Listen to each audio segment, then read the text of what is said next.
సర్వోన్నతుడు, సర్వశక్తిమంతుడు, మహాబలవంతుడైన దేవాది దేవునికి, మన పరమతండ్రి అయినటువంటి దేవాది దేవునికి, ఆయన ప్రియకుమారుడు, లోక రక్షకుడు, పాప విమోచకుడు, ప్రజలందరికీ ప్రభు అయినటువంటి యేసుక్రీస్తు గారి ద్వారానే స్తుతులు స్తోత్రం తెలియజేసుకుంటూ, ప్రియమైన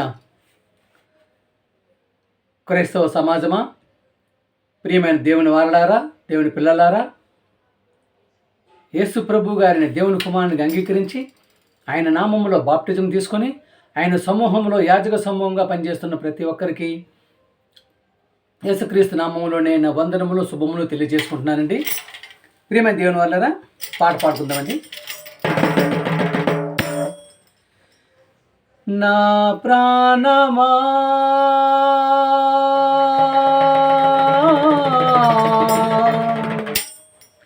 నా ప్రాణమా నన్ను ఎన్నడి మరువని నా ప్రాణమా నన్ను ఎన్నడు మరువని నా ప్రాణమా నేనంటే నీకెందుకో ఈ ప్రేమ, నన్ను విడిచిపోవెందుకో, నా ఊసే నీకెందుకో ఓ మెస్సయ్యా, నన్ను మరచిపోవెందుకో, నేనంటే నీకెందుకో ఈ ప్రేమ, నన్ను మరచిపోవెందుకో, నా ఊసే నీకెందుకో ఓ మెస్సయ్యా, నన్ను విడిచిపోవెందుకు. కష్టాలలో నష్టాలలో వ్యాధులలో బాధలలో కన్నీళ్ళలో కడగండ్లలో వేదనలో శోధనలో నా ప్రాణమైనావు నీవు, ప్రాణమా నా ప్రాణమా, ప్రాణమా నా ప్రాణమా, నేనంటే నీకెందుకు ఈ ప్రేమ, నన్ను మరచిపోవెందుకు, నా ఊసే నీకెందుకో ఓ యేసయ్యా, నన్ను విడిచిపోవెందుకు.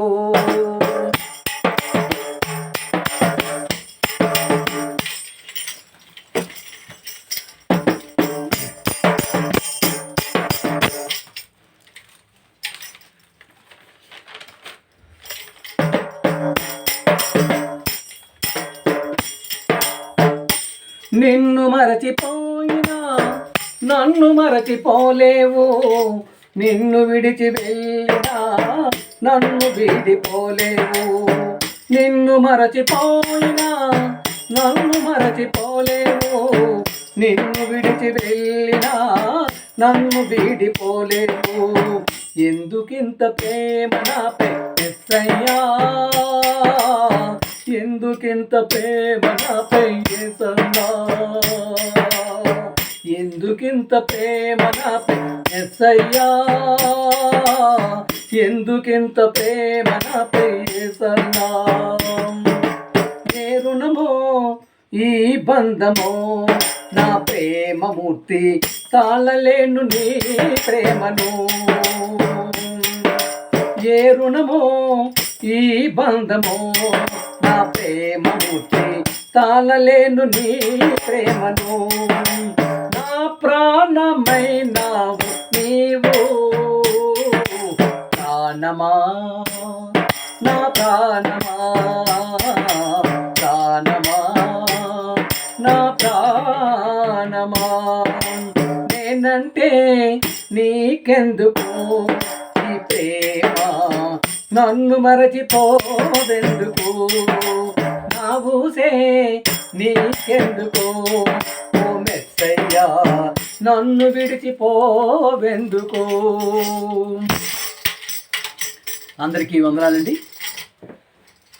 ప్రియమైన సహోదరి సహోదరులారా, ఇంతవరకు పాట విన్నామండి. ఇప్పుడు వాక్యంలోకి వెళ్దామండి.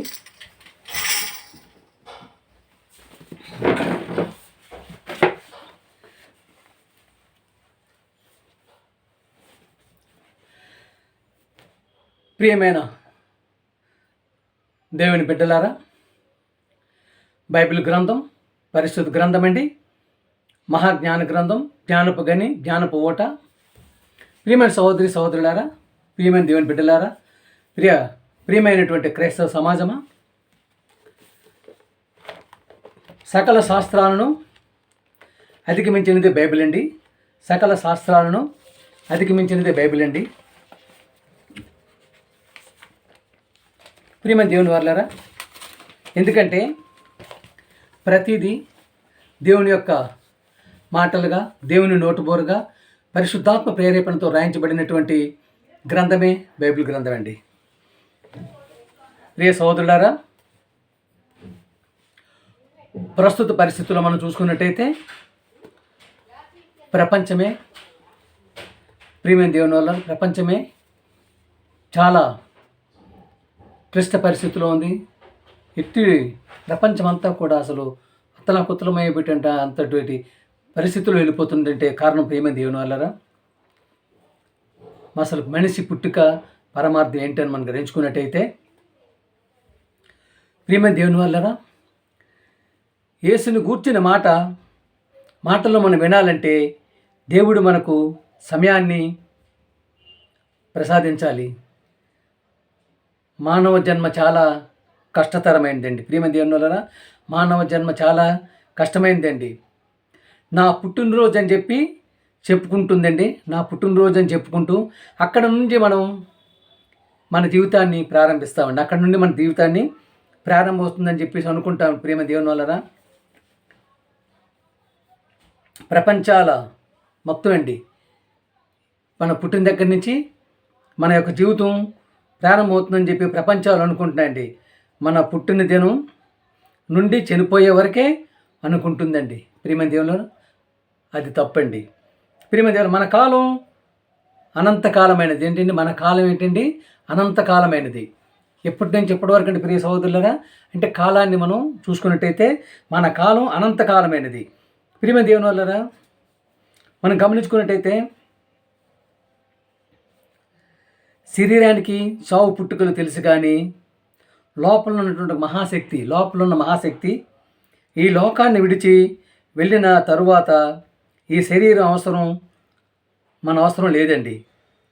అసలు పుట్టుక చావుల మధ్య కాలమే చూస్తున్నారు తప్ప ప్రియమైన దేవుని వల్లరా, చావుల మధ్య కాలమే చూస్తున్నారు. ప్రియమైన దేవుని వల్లరా, అసలు పుట్టుకకు ముందు మనం ఎక్కడ ఉన్నామన్నది మీరు ఇవాళ వినబోతున్నారండి. ప్రియమైన దేవుని, పుట్టుక ముందు మనం ఎక్కడ ఉన్నామన్నది ఈరోజు మనం వినబోతున్నామండి. మనం ప్రియ సహోదరులారా, యోబు గ్రంథం 38:4 తీసుకున్నట్టయితే, యోబు గ్రంథం 38:4 అండి. దేవుడు యోబు గారి ద్వారా చెప్పిస్తున్నారండి. దేవుడు యోబు గారు ఎక్కడున్నారని చెప్పేసి, అసలు మనం ఎక్కడున్నామని చెప్పేసి తెలియపరుస్తున్నారండి. దేవుడు చెప్పిన మాట అండి. యోబు, ఆలోచించు, నేను భూమికి పునాదులు వేసినప్పుడు నీవెక్కడ నుంటివి? ప్రియ సహోదరులారా, ఈ భూమి పుట్టకముందు, జగత్తు పునాది వేయబడక మునుపు, అసలు ఈ సృష్టి పుట్టక మునుపు ఎక్కడున్నామంటారండి? నేను భూమికి పునాదులు వేసినప్పుడు నీవెక్కడ నుంటివి? ఇదంతా నీకు తెలిసి ఉన్నది కదా. ఇదంతా నీకు తెలిసి ఉన్నది కదా. చూసండి, ఆయనకు తెలుసు అంటున్నారు. దేవుడు ఏంటున్నారండి? ఆయనకు తెలుసు అని చెప్పి అంటున్నారు. ప్రియ సహోదరులారా, ఇదంతా తెలిసి ఉన్నది కదా. నీవు అప్పటికే బహువృద్ధుడవు, నీవు అప్పటికే పుట్టి ఉంటివి. ఏంటండి? అప్పటికే పుట్టి ఉన్నారంటే. ప్రియ సహోదరులారా, ప్రియమైన దేవుని వాళ్ళారా, ప్రియమైన దేవుని క్రైస్తవ సమాజం ఏమంటున్నారండి? నీ అప్పటికే పుట్టి ఉన్నావు అంటే ఎక్కడ ఉన్నామండి మనం? అంటే మన పుట్టుకకు ముందు ఎక్కడ ఉంటున్నాం? పుట్టిన తర్వాత ఎక్కడికి వస్తున్నాం? మళ్ళీ చనిపోయిన తర్వాత ఎక్కడికి వెళ్తాం అనేటటువంటిది మన కులం కోసం ఆలోచించుకున్నట్టయితే ప్రియ సహోదరులారా, నువ్వు అప్పటికే పుట్టున్నావు అంటున్నారండి. అంటే ఎవరు పంపిస్తున్నారు మనల్ని, దేనికోసం పంపిస్తున్నారు, ఏ విధంగా ఈ జీవితాన్ని గడపడానికి పంపిస్తున్నారు అని చూసుకున్నట్టయితే ప్రియమైన దేవుని వల్లరా ఎంతటి అద్భుతమైనటువంటి మహత్తరమైనటువంటి మాటల్ని, జ్ఞానపరమైన మాటలు బైబిల్ గ్రంథంలో రాయించబడి ఉందండి. అదే ప్రియమైన దేవుని వల్ల లోకా సువార్త అండి మనం చూసుకున్నట్టయితే చివరి వచ్చినవండి, 2వ అధ్యాయం చివరి వచ్చినవండి. కైనాను హేనోసుకును, హేనోసు సేతుకును, సేతు ఆదామునకును, ఆదాము దేవుని కుమారుడు. ఏంటండి, ఆదాము దేవుని కుమారుడు అంటే మనమంతా ఎవరు ఆదాము నుంచి వచ్చిన వాళ్ళమే కదా. అంటే మనం కూడా దేవుని కుటుంబం అండి. ప్రేమ దేవుని వల్ల ఆదికాండం 2:7 అండి. ఆదికాండం 2:7 దేవుడైన చూసండి, దేవుడు నేలమంటితో నరుని నిర్మించి ఆయన నాసికారంధ్రంలో జీవవాయు ఊదగా ఏమయ్యాడండి, నరుడు జీవాత్మయను. మనంతా దేవుని యొక్క కుటుంబం అండి. దేవుడి నుంచి వచ్చిన వాళ్ళు, దేవుడు పంపిస్తే వచ్చిన వాళ్ళము, దేవుడు బోధగా పుట్టిన వాళ్ళము. ఇదేంటి ఉన్నటువంటి మన యొక్క లోపల ఉన్న ఆత్మ ఏంటండి, జీవాత్మ. పరమాత్మ జీవాత్మ అండి. నువ్వు జీవుడు జీవాత్మ, ప్రతి జీవుల ఆత్మ ఉంటుందండి. ప్రేమ దేవుని వల్ల ఎంతటి మాత్రమే గడ్డాన్ని మనం పడుచుకున్నటువంటి ప్రస్తుతం ఉన్నటువంటి రోజుల్లో అసలు ప్రపంచం అగమ్య గోచరంగా తయారైపోతుందండి. ప్రియ సోదరులు ఎందుకు చెప్తున్నానంటే, ప్రపంచం అగమ్య గోచరంగా తయారైపోతుందంటే దాన్ని బట్టి అంటే ప్రపంచానికి ఏముంటాయండి, దేశాలు ఉంటాయి, రాష్ట్రాలు ఉంటాయి, ప్రాంతాలు ఉంటాయి అండి, గ్రామాలు ఉంటాయి. అంటే ప్రపంచం అగమ్య గోచరంగా అయిపోతుందంటే మిగతా దేశాల పరిస్థితి ఏంటండి అంటే మొత్తంగా మనం చూసుకున్నట్టయితే మానవాళి అగమ్య గోచరంగా, మానవాళి ఒక భయంకరమైన పరిస్థితుల్లోకి వెళ్ళిపోతుందండి. ప్రియమైన సహోదరులు మనం చూసుకున్నట్టయితే ఎంతటి దుర్భరమైనటువంటి పరిస్థితుల్లోకి వెళ్ళిపోతుందో మనం గమనించుకున్నట్టయితే ప్రియ సహోదరులారా, నిన్నే మనం చూసుకున్నట్టయితే ఇక్కడ అసలు ఏ విధంగా ఇటువంటి సమాజంలోకి వెళ్ళిపోతుంది, ఎటువంటి దుర్భర పరిస్థితుల్లోకి వెళ్ళిపోతుంది మన యొక్క జీవితాలను చూసుకున్నట్టయితే ప్రియమైన దేవుని వర్లరా, 9వ క్లాస్ చదువుతున్నటువంటి ఒక అబ్బాయి, ఇంటర్మీడియట్ చదువుతున్నట్టు ఒక అమ్మాయి, ప్రియమైన దేవుడు 9వ క్లాస్ చదువుతున్న అబ్బాయి, ఇంటర్మీడియట్ చదువుతున్న అమ్మాయికి ఇద్దరికీ కలిపి ఒక బాబు పుట్టాడండి. ప్రియ సోదరులారా, అంటే ఇది ఏదో గిన్నిస్ బుక్ రికార్డ్ అన్నటువంటిగా విషయం అనుకుంటున్నారంటే, అంటే ఎంతటి వికృతి రూపానికి మానవ సంబంధాలు, మానవ యొక్క మనుషులు ఏ విధంగా వెళ్ళిపోతున్నారు అన్నదానికి కారణం అండి. ప్రియ సోదరులారా, 9వ క్లాస్ చదువుతున్నాడంటే ఎంతటిది అంటే ప్రస్తుతం ఉన్నటువంటి యొక్క సభ్య సమాజంలో ఉన్నటువంటి మీడియా ప్రభావం కానివ్వండి, యూట్యూబ్ ప్రభావం కానివ్వండి, ఫేస్బుక్ ప్రభావం కానివ్వండి, ప్రతిదీ కూడా ఎంతటి దుర్భరమైన పరిస్థితి తీసుకెళ్ళిపోతుందంటే ప్రియమైన సహోదరులారా, వీళ్ళిద్దరూ కలిపి అంటే ప్రేమలో పడి ఒక అబ్బాయిని కనేటంత వరకు కూడా దురదృష్టం ఏంటంటే తల్లిదండ్రులు తెలియపడవండి. అంటే మరి ఏ విధంగా ఉందండి, ఏ విధంగా ఉన్నారంటే తల్లిదండ్రులండి, ఎట్టి విధంగా ఉన్నారంటే తల్లిదండ్రులండి. ప్రియ సోదరులారా, ఇంటర్మీడియట్ చదువుతున్న ఇద్దరు మైనర్లే. అంటే 9వ క్లాస్ చదువుతున్న అబ్బాయికి ఇద్దరికి కూడా 9వ నెల పాపకు వచ్చినంత వరకు నువ్వు తల్లిదండ్రులు గమనించలేదు. సరే, వాడేం చేస్తున్నాడో పిల్లడి తాలూకా తల్లిదండ్రులు గమనించలేదంటే ఇటువంటి పరిస్థితికి వెళ్ళిపోతుందండి. ఏం పిల్లలకి అంటున్నారండి, పిల్లలకి ఏం చేస్తున్నారండి, ఎక్కడికి ఇస్తున్నారు, ఎక్కడ అప్పు చెప్తున్నారండి. ప్రియ సోదరులు మనం చూసుకున్నట్టయితే చూస్తున్నారు కదా, కుక్క కూడా కంటుందండి 10 పిల్లల్ని, పంది కంటుందండి 10 పిల్లల్ని. కానీ వాటికి ఉండేటట్టు వేరండి. అంతకన్నా దుర్భర పరిస్థితులకు మనం వెళ్ళిపోయామన్నా. అంటే ప్రియ సోదరులు ఎంతటి వికృతాకారంకి మా మనుషుల యొక్క ఇది వెళ్ళిపోతుందంటే, అంటే ఏంటి ఇంతటి ఈ ఏజ్లో ఉన్నటువంటి పిల్లలకి అంతటి ఇది ప్రభావం వచ్చి చివరి వరకు అంటే ఆ యొక్క నిండు గర్భిణీ బాబు పుట్టిన వరకు తెలియకుండా ఉంచినట్టు పరిస్థితి ఏర్పడిందంటే ఇరుపక్కల తల్లిదండ్రులైన వాళ్ళు, సభ్య సమాజంలో ఉన్నటువంటి వాళ్ళు మూర్ఖుల ఏమైనా అసలు ఏ విధంగా పేరు పెట్టాలండి.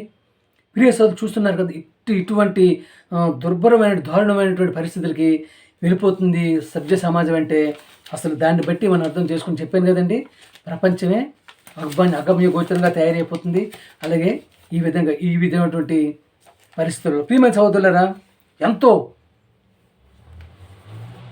జ్ఞానపూర్వకమైన మాటలు, దేవుని భయం కలిగినటువంటి మాటలు, భయభక్తులు ఉండేటువంటి మాటల్ని పరిశుద్ధ గ్రంథాలు, బైబిల్ గ్రంథం రాయడం జరిగిందండి. ప్రియమైన దేవుని అప్పుడు చూసినట్టయితే, మానవులందరికీ వల వేసి గంతులు వేస్తున్న అపవాది బహు జాగ్రత్తగా ఉండండి. మానవులందరికండి, మనుషులందరికీ ఏ ఒక్కరిని విడిచిపెట్టే పరిస్థితి లేదు.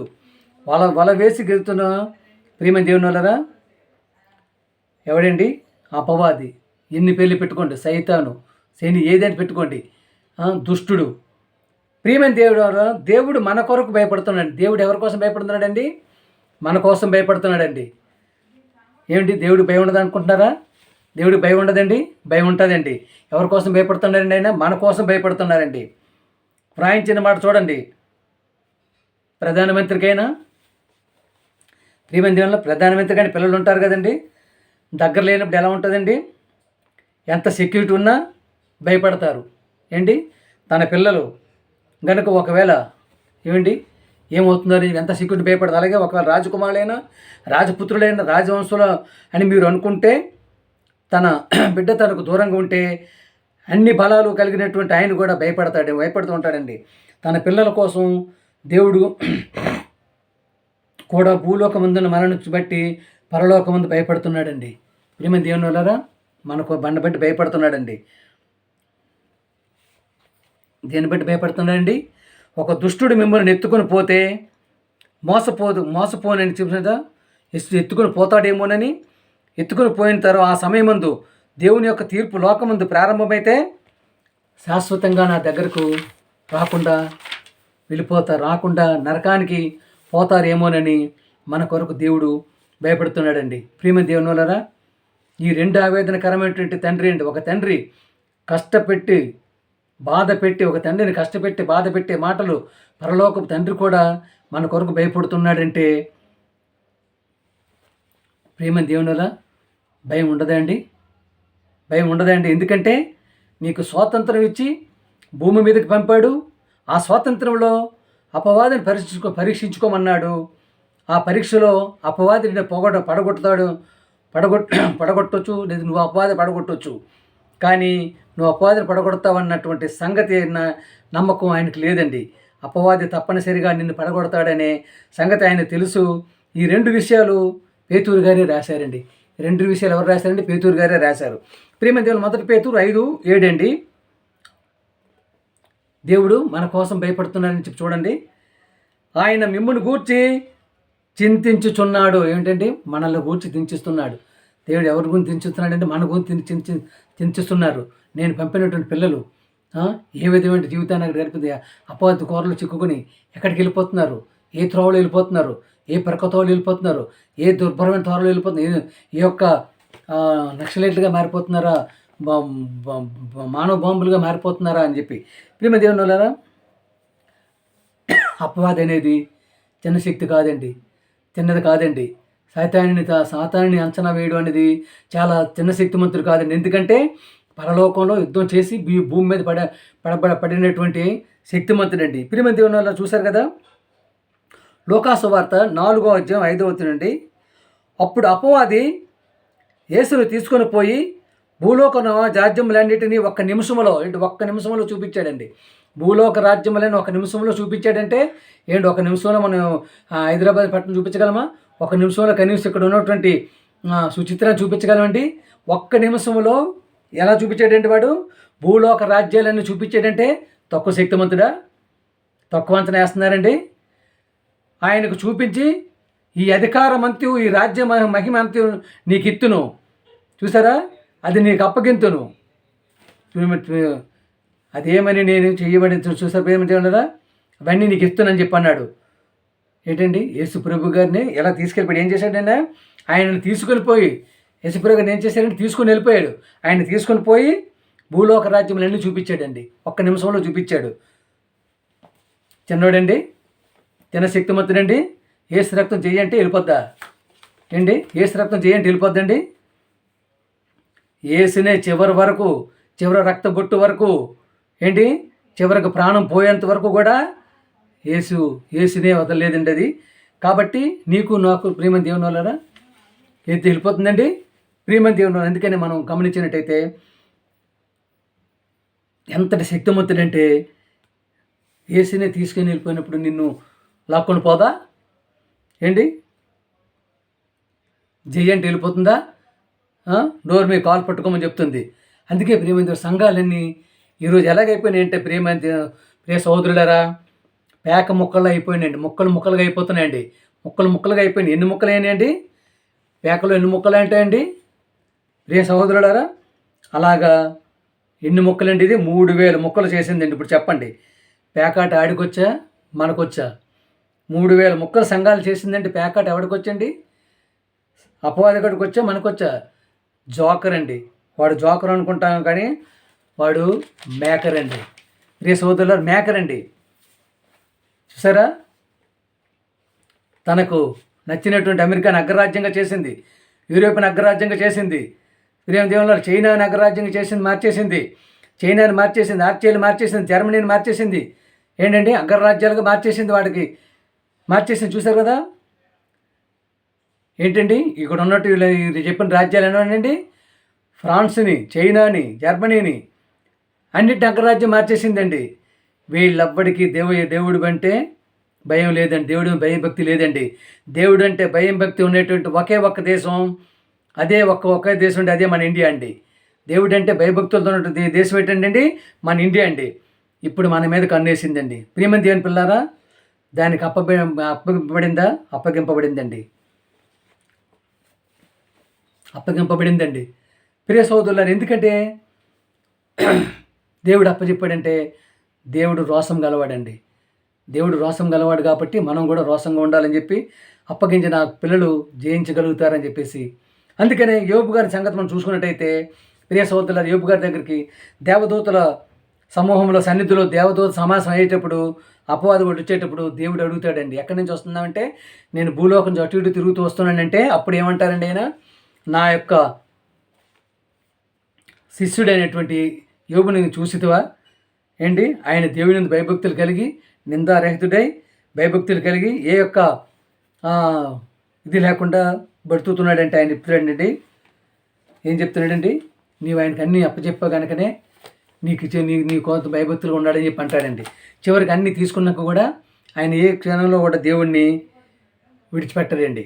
ప్రియమైన దేవుని వల్ల. అందుకనే మోషే కోసం, మోషే యొక్క శరీరం కోసం మిఖాయిల్ అనేటువంటి యుద్ధం చేస్తారండి. శరీరం కావాలండి, ఎందుకంటే బ్రతుకుంటే శరీరం, చనిపోతే శవం కదా.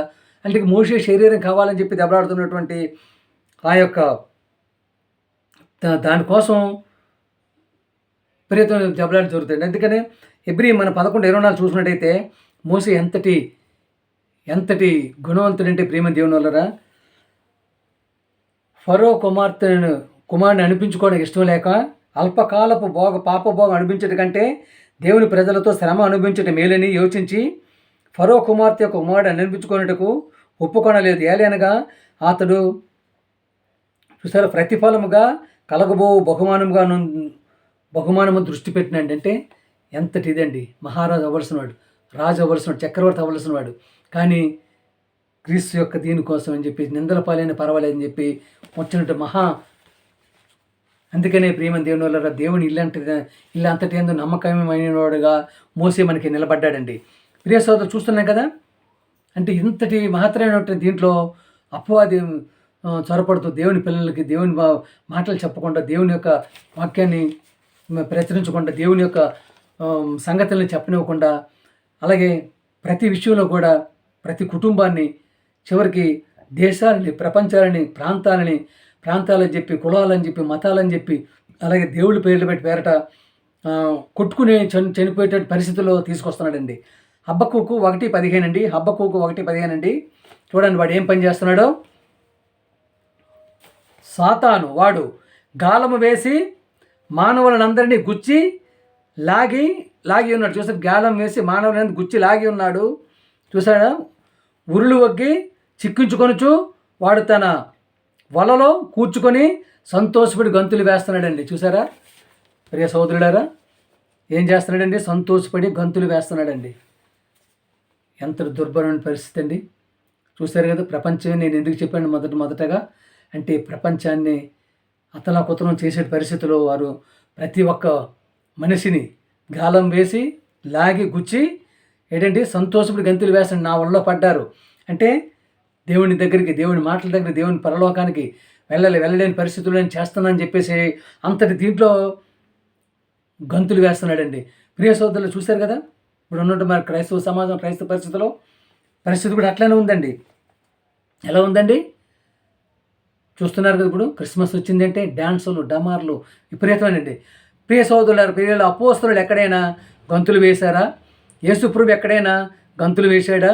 ప్రవక్తలు ఎక్కడైనా గంతులు వేశారండి? గంతులు వేయలేదండి. చూశారు కదండి, మనకి అన్నీ ఎటువంటి డ్యాన్సులు అండి, విపరీతమైన బూత్ డ్యాన్సులు అండి. నేను ప్రియమైన దేవుని వారా, మైకేల్ జాక్సన్ అని చెప్పేసి ఒకడు ఉంటాడండి. వాడికి ఒక అరకేజీ మాంసం ఉండదండి, ఒక అరకేజీ మాంసం ఉండదు. ప్రియమైన దేవుని వల్లరా, శరీరంలో ఏ భాగం అయితే కదలకూడదో ఆ భాగాన్ని కదిలించి డ్యాన్స్ వేస్తుంటాడండి. ప్రియస్ అందుకని ప్రతిదీ కూడా వాడు డ్యాన్స్ చేసే ప్రతిదీ కూడా పాడు చేస్తూ సమాజాన్ని పాడు చేసేటువంటి డ్యాన్స్ అండి అవి. ప్రియమైన ఆ డ్యాన్సులు చూసి విపరీతంగా రెచ్చిపోయి ఈ డ్యాన్సులు చూసి పాడు చేసేస్తున్నారండి. చేసే తల్లిని కానీ, చెల్లిని కానీ, మనుషుల్లో కానీ అసలు చూడకుండా పాడు చేసేస్తున్నారండి. బడికి వెళ్తే మాస్టర్ పాడు చేసేస్తున్నాడు, ఆటో ఎక్కితే ఆటో పాడు చేసేస్తున్నాడు. మీరు చూస్తున్నారు కదా, బస్సు ఎక్కితే డ్రైవర్కి తీరుకుంటుంది అని చెప్పేసి క్లియర్ పాడు చేసేస్తున్నాడు. ప్రియమందిలో ఒక ఆటో ఎక్కితే పాడైపోతున్నారు, బస్సు ఎక్కితే పాడైపోతున్నారు. ప్రియమందిలో వేడెక్కిపోతున్నాడు. అంటే ఏంటండి, ఈ పిచ్చి డ్యాన్స్ విపరీతంగా వేడెక్కిపోయి అసలు మన భేదం లేకుండా విపరీతంగా చెప్పాను కదండి, ముందుగా చెప్పాను కదా, ఎంతటి దుర్భరమైన పరిస్థితి అండి. 9 క్లాస్ అబ్బాయి ఇంటర్మీడియట్ పాపకి బాబు ఇదేంటంటే అది ఎంతటి సభ్య సమాజానికి తల ఎత్తుకోలేని పరిస్థితిలో ఉన్నారంటే ప్రియ దేవుళ్ళు. అందుకనే ఎంత జాగ్రత్తగా, ఎంతటి నిష్టగా, ఎంతటి భయభక్తుల్లో దేవుని యొక్క విషయంలో ఉండాలంటే 1 పేతురు 4:17 అండి. 1 పేతురు 4:17 అండి. తీర్పు దేవుని అంట ఆరంభమై ఉన్నది, ఆరంభము కాలం వచ్చి ఉన్నది, అది మన యొద్దనే ఆరంభమైతే దేవుని సువార్తకు అవిధేయులైన వారి సంగతి ఏమిటి? చూసారా, తీర్పు ఎక్కడ ప్రారంభమైందండి? దేవుని వెంటనే ఆరంభమైందంటే మనం ఉన్నటువంటి దీంట్లోనే, మన సంఘాల్లోనే తీర్పు దేవుని వెంటనే ఆరంభం కాలం వచ్చి ఉన్నది. ఇక్కడ ఆరంభ కాలం వస్తుంది. ప్రియ దేవుని వల్లరా, ఎంత దుర్భరమైన పరిస్థితులు ఉంటున్నామంటే ఇది యొక్క దేవుని భక్తి, దైవభక్తి ఉదయం లేచిన కాంచి రాత్రి పడుకునేంత వరకు కూడా మన యొక్క ఆలోచన విధానం, మన యొక్క పని, మనం చేసేటువంటి ప్రతి ఆలోచన, ప్రతి పని, ప్రతి పాట, ప్రతి మాట దేవునికి సంబంధించిందిగా ఉండాలి. ప్రేమ దేవుని హెబ్రీ 3:6 అండి. హెబ్రీ 3:6 అండి. అయితే క్రీస్తు కుమారుడై ఉండి ఆయన ఇంటి మీద నమ్మకం ఉన్నాడు, ధైర్యమును నిరీక్షణ వలన ఉత్సాహమును తుదమట్టుకు స్థిరముగా చేపట్టిన ఎడల మనమే ఆయన ఇల్లు. చేయండి, మనమే ఆయన ఇల్లు. ఎవరండి మనం? మనమే ఆయన ఇల్లు, మనమే దేవుని ఇల్లు. అంటే ఎక్కడుందండి దేవుని ఇల్లు? దేవుని ఇల్లు అంటే ఎక్కడికో పెద్ద మహాకాశాలు పట్టజాలనేటువంటి దేవుడి ఇల్లు మనమేంటో అనుకుంటున్నామా? చూశారు కదండి. అయితే క్రీస్తు కుమారుడై ఉండి ఆయన ఇంటి మీద నమ్మకం ఉన్నాడు, ధైర్యమును నిరీక్షణ వలన ఉత్సాహమును తుదమట్టుకు ధైర్యంగా చేపట్టిన ఎడల మనమే ఆయన ఇల్లు. మనమే ఆయన ఇల్లు అండి. అలాగే 1 కొరింథీ 14:33 అండి. అలాగే పరిశుద్ధుల సంఘము లన్నింటిలోనూ దేవుడు సమాధానమునకే కర్త కానీ అల్లరికి కర్త కాదు. సమాధానానికి కర్త అండి, అల్లరికి, డ్యాన్సులకి, డమారాలకి, లేనిపోయిన పిచ్చి వేషాలకి, వీటన్నిటికీ ఆయన కర్త కాదండి. సమాధానానికే కర్త, అల్లరికి కర్త కాదు. అల్లరి చేసావంటే అయిపోతావు. ప్రియ సోదరులు, ఇంతటి మాత్రమైనటువంటి మనం చూసుకునేటి అసలు మనం విశ్వాసం దేని బట్టి ఎంతవరకు విశ్వాసం ఉంటుంది? దేవుని పనిలో ఉండగలుగుతున్నామా? అంటే మనమే ఆయన ఇల్లు అంటున్నారంటే ఆ ఇల్లుగా ఉండగలుగుతున్నామా? ఆయన మన ఇంట్లో ఉంచుకునేటటువంటి పరిస్థితులు ఉంటున్నామా? ఆ విధంగా మన ప్రవర్తన నియమాలు ఉంటుందా? చూస్తున్నారుగా, చెప్పాం కదండి. ఎంత దుర్భరమైన నేటి పరిస్థితుల్లో ఇక్కడ ఉన్నటువంటి ప్రతి సామాగ్రి కూడా, ప్రతి ఒక్క మీడియా ప్రపంచం కూడా విపరీతంగా యవనపు పిల్లలు పాడు చేసేటువంటి దుర్భర స్థితులు వెళ్ళిపోతుంటే దానికి లోనే వెళ్ళిపోతున్నామా? దాంట్లో పడిపోతున్నామా అని గ్రహించుకున్నట్టయితే చివరి వరకు మనం దేవుని యొక్క మార్గంలో ఉండాలని చెప్పి కోరుకుంటూ పాట పాడుకుందామండి.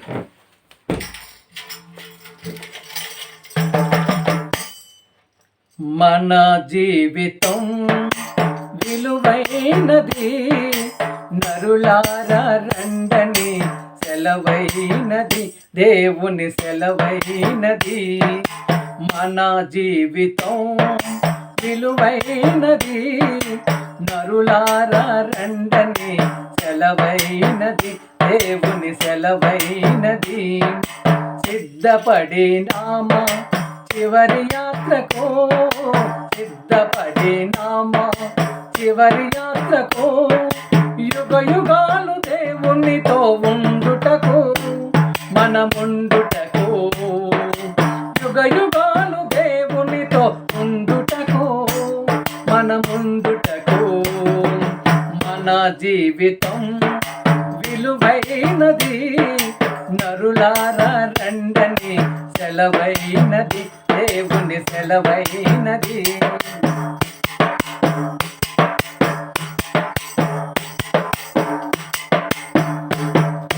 సంపాదన కోసమే పుట్టలేదు మనము, పోయేటప్పుడు ఏమి పట్టుకొని పోము.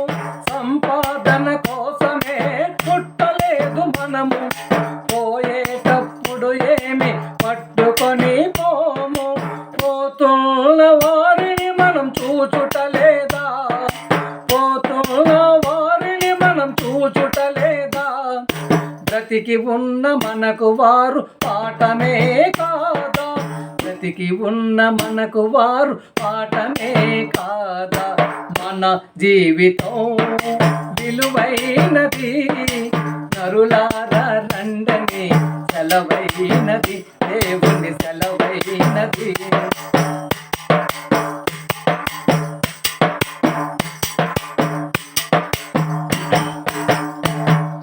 మరణము రుచి చూడక బ్రతికే నరుడెవడు, కలకాలమి లోకములో ఉండే స్థిరుడెవడు. మరణము రుచి చూడక బ్రతికే నరుడెవడు, కలకాలమి లోకములో ఉండే స్థిరుడెవడు. చిన్న పెద్ద తేడా లేదు మరణానికి, చిన్న పెద్ద తేడా లేదు మరణానికి. కుల మతాలు అడ్డం కాదు శ్మశానానికి, కుల మతాలు అడ్డం కాదు శ్మశానానికి. మన జీవితం విలువైనది, నరులారా రండని సెలవైనది, దేవుని సెలవైనది.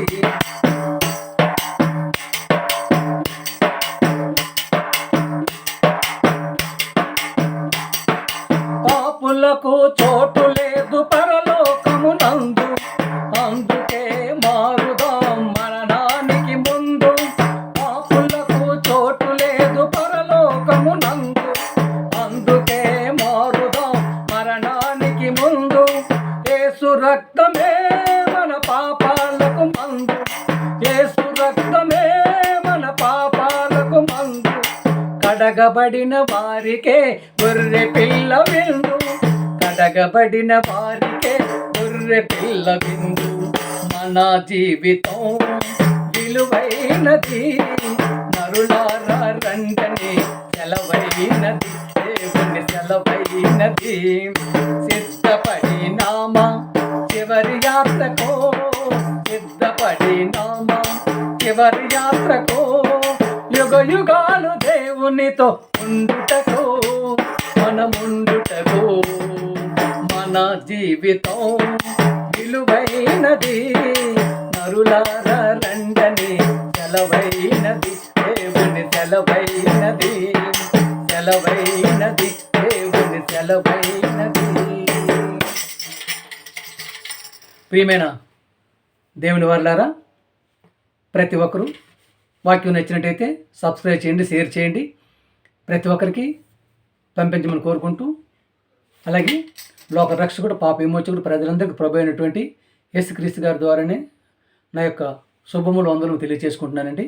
మీ ఈశ్వరరావు.